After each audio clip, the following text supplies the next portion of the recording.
Baik, Assalamualaikum warahmatullahi wabarakatuh. Hello everyone, good afternoon. This is I'm being a moderator from Group 2. I will introduction of our team. This is first is me. My name is Rizky Alif Ifsau Salam with study number A1D1 200108 and RGS Eko Siswanto with study number A1D1 200093 and Adi Setiawan with study number A1D1 200079. Okay, let's start the presentation. The first subject matter will be explained by RG Eko Siswanto and excuse for the RG.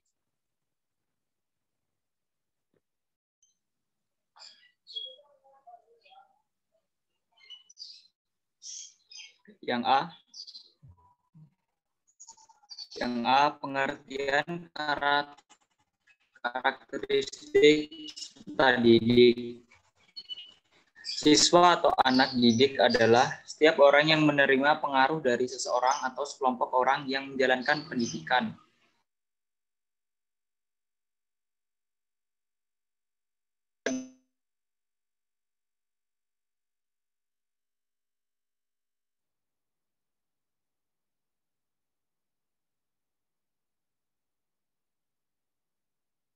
Adalah unsur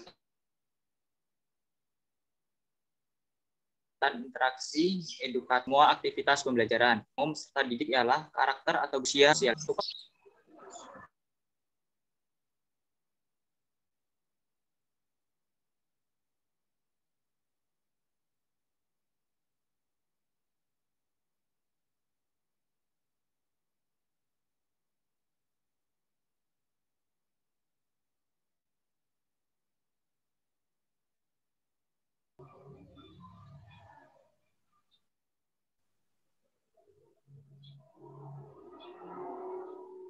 Yang B, karakteristik umum peserta didik dari segi usia. Fase-fase perkembangan manusia. Yang pertama, permulaan kehidupan atau konsepsi. Yang kedua, fase prenatal atau dalam kandungan. Yang ketiga, fase kelahiran, kisaran antara 0 sampai 9 bulan. Yang keempat, fase bayi, masa bayi atau anak balita, antara 0 sampai 1 tahun. Yang kelima, masa anak-anak, antara 1 sampai 5 tahun. Yang keenam, masa anak-anak 5 sampai 12 tahun. Yang ketujuh, masa remaja 12 sampai 18 tahun. Yang kedelapan, masa dewasa awal, antara 18 sampai 25 tahun. Yang kesembilan, masa dewasa 25 sampai 45 tahun.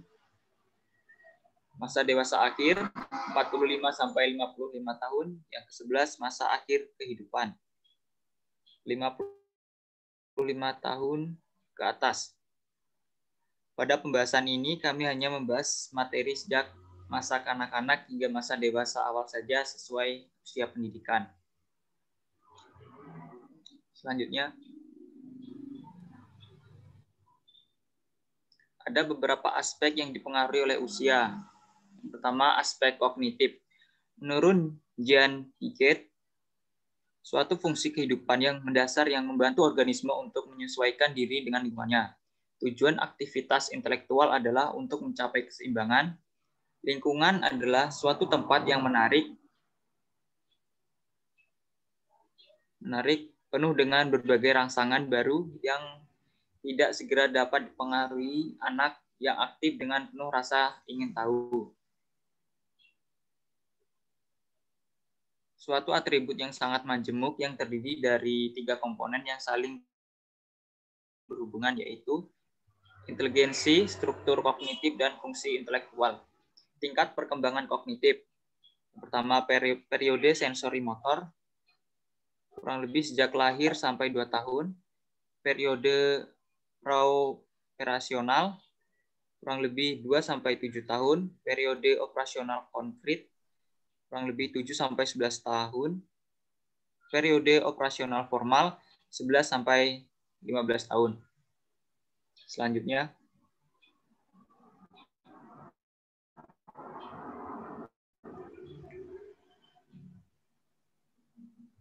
menurut Kurnia, karakteristik atau kepribadian seseorang dapat berkembang secara bertahap. Berikut ini adalah karakteristik perkembangan pada masa anak-anak sampai masa puber. Yang pertama, karakteristik perkembangan masa anak awal 2-6 tahun. Masa anak awal berlangsung dari usia 2-6 tahun, yaitu setelah anak meninggalkan masa bayi dan mulai mengikuti pendidikan formal di SD. Tekanan dan harapan sosial untuk mengikuti pendidikan sekolah menyebabkan perubahan perilaku, minat, dan nilai pada diri anak. Pada masa ini, anak sedang dalam proses pengembangan kepribadian yang unik dan menuntut kebebasan. Perilaku anak sulit diatur, bandel, keras kepala, dan sering membantah dan melawan orang tua. Hal ini memang sangat menyulitkan para pendidik. Tak heran apabila para guru playgroup sampai SD harus lebih bersabar dalam melangsungkan pembelajaran atau mendidik siswa. Disiplin mulai bisa diterapkan pada anak, sehingga anak dapat mulai belajar hidup secara tertib dan sikap para pendidik yang sangat berpengaruh terhadap perkembangan anak.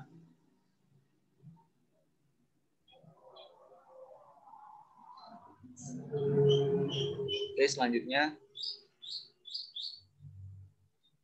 Karakteristik perkembangan masa anak akhir 6-12 tahun.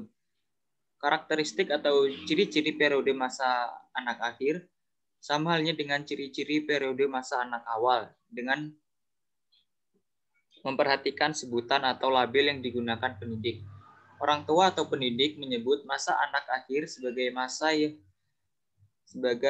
masa yang menyulitkan karena pada masa ini anak lebih banyak dipengaruhi oleh teman-teman sebaya daripada oleh orang tuanya. Kebanyakan anak pada masa ini juga kurang memperhatikan dan tidak bertanggung jawab terhadap pakaian dan benda-benda miliknya. Para pendidik memberi sebutan anak usia sekolah dasar karena pada rentang usia ini anak bersekolah di sekolah dasar. Di sekolah dasar, anak diharapkan memperoleh dasar-dasar pengetahuan dan keterampilan yang dianggap penting untuk keberhasilan melanjutkan studi dan penyesuaian diri dalam kehidupan kelak.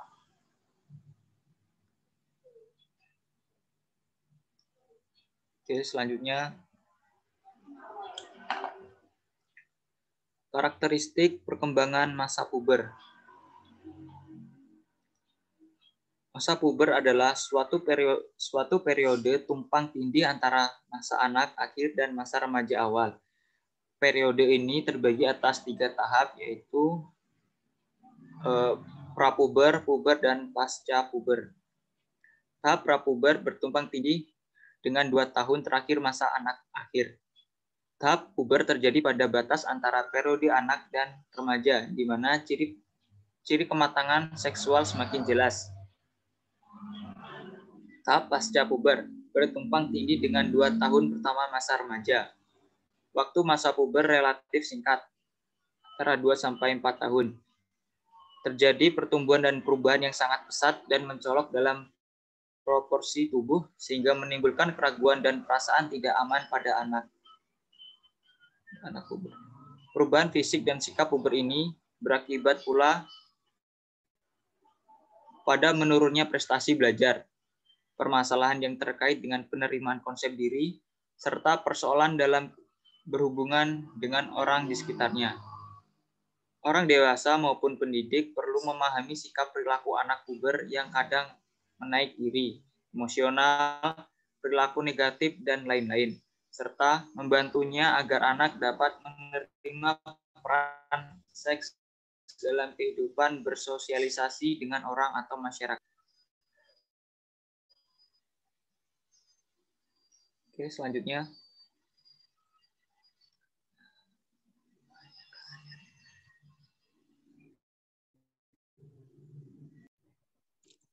Baik, yang selanjutnya ada aspek afektif. Ranah afeksi adalah materi yang berdasarkan segala sesuatu yang berkaitan dengan emosi seperti penghargaan, nilai, perasaan, semangat, minat, dan sikap terhadap sesuatu hal. Pada ranah afeksi, belum menyusun pembagian kategorinya dengan David.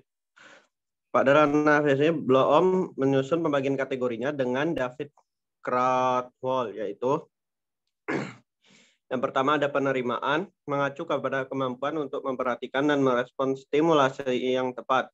Juga kemampuan untuk menunjukkan atensi atau penghargaan terhadap orang lain dalam domain atau ranah afektif. Penerimaan merupakan hasil belajar yang paling rendah, contohnya mendengarkan pendapat orang lain. Yang kedua, responsif. Domain ini berada satu tingkat di atas penerimaan.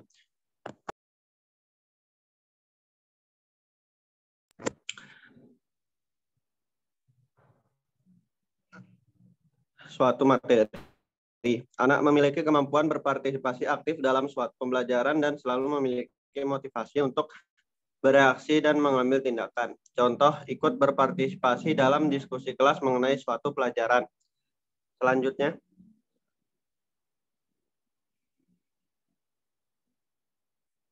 berikutnya penilaian. Domain ini mengacu pada pentingnya nilai atau keterikatan diri terhadap sesuatu seperti penerimaan, penolakan, atau tidak menyatakan pendapat.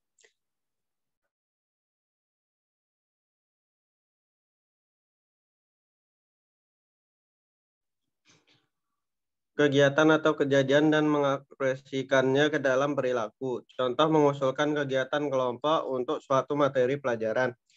Berikutnya ada organisasi. Tujuan dari ranah organisasi adalah penyatuan nilai, sikap yang berbeda yang membuat anak lebih konsisten dan membentuk sistem nilai internal sendiri, dan menyelesaikan konflik yang timbul di antaranya. Juga mengharmoniskan berbagai perbedaan nilai yang ada dan menyelaraskan berbagai perbedaan. Selanjutnya,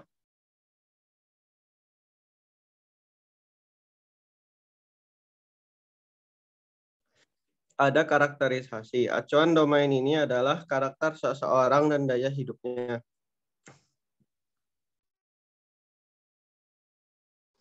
Tingkah laku yang ada hubungannya dengan keteraturan pribadi, sosial, dan emosi. Nilai-nilai telah berkembang sehingga tingkah laku lebih mudah untuk diperkirakan.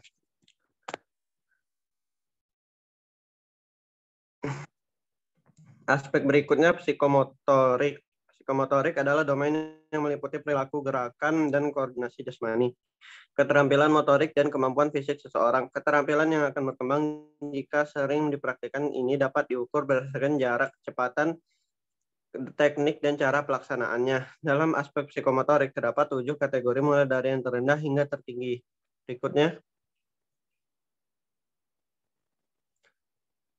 yang pertama ada peniruan. Kategori ini terjadi ketika anak bisa mengartikan rangsangan atau sensor menjadi suatu gerakan motorik. Anak dapat mengamati suatu gerakan kemudian mulai melakukan respon dengan yang diamati berupa gerakan meniru. Bentuk peniruan belum spesifik dan tidak sempurna. Yang kedua, kesiapan. Kesiapan anak untuk bergerak meliputi aspek mental, fisik, dan emosional. Pada tingkatan ini anak menampilkan suatu hal menurut petunjuk yang diberikan dan tidak hanya meniru, anak juga menampilkan gerakan pilihan yang dikuasainya melalui proses latihan dan membentuk responnya terhadap situasi tertentu. Respon terpimpin merupakan tahap sebelumnya. Respon terpimpin pada tahap awal dalam proses pembelajaran gerakan kompleks yang meliputi imitasi, juga proses gerakan percobaan. Keberhasilan dalam penampilan dicapai melalui latihan yang terus-menerus. Ada mekanisme merupakan tahap menengah dalam mempelajari suatu kemampuan yang kompleks. Pada tahap ini respon yang dipelajari sudah menjadi suatu kebiasaan dalam dan gerakan bisa digunakan dengan keyakinan serta ketepatan tertentu. Selanjutnya,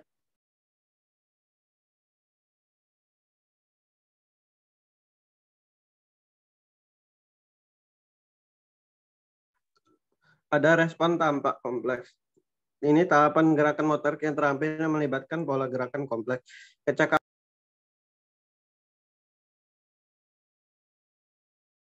namun dengan tenaga yang minimal. Penilaian termasuk gerakan yang mantap tanpa keraguan dan otomatis. Adaptasi, pada tahap ini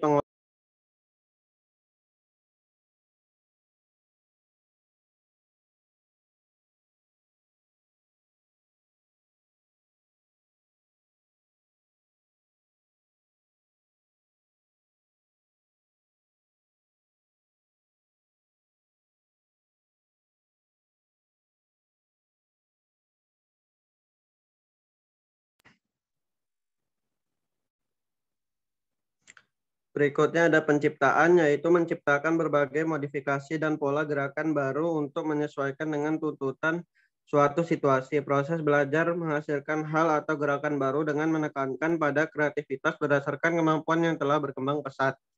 Berikutnya.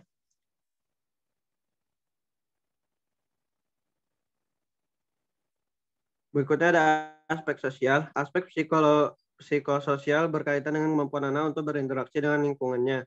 Misal, kemampuan anak untuk menyapa dan bermain bersama teman-teman sebaya. Dengan mengetahui aspek-aspek perkembangan anak, orang tua dan pendidik bisa merancang dan memberikan rangsangan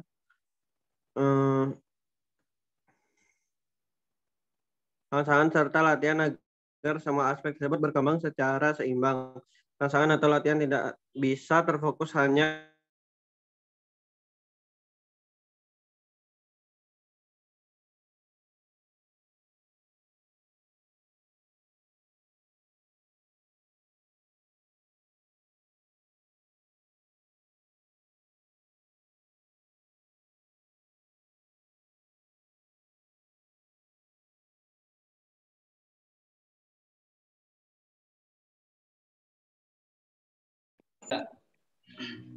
Baiklah, di sini saya akan melanjutkan aspek sosial.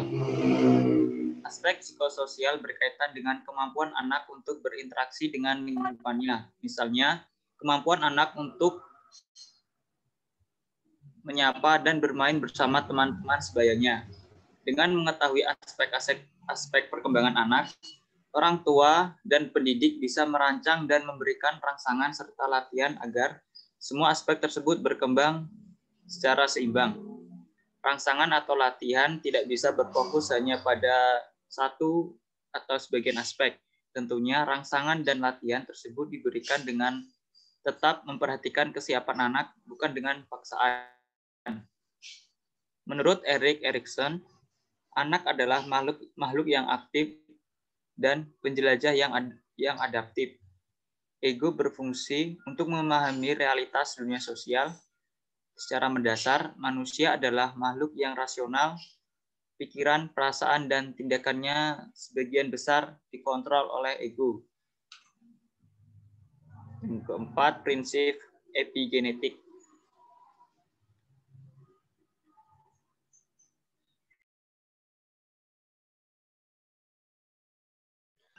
Baik, dilanjutkan. Oh, sudah selesai.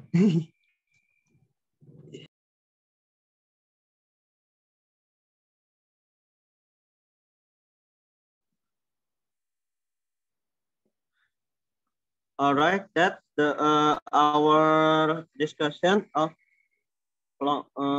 group 2. And any question of any? We are open 3 questions.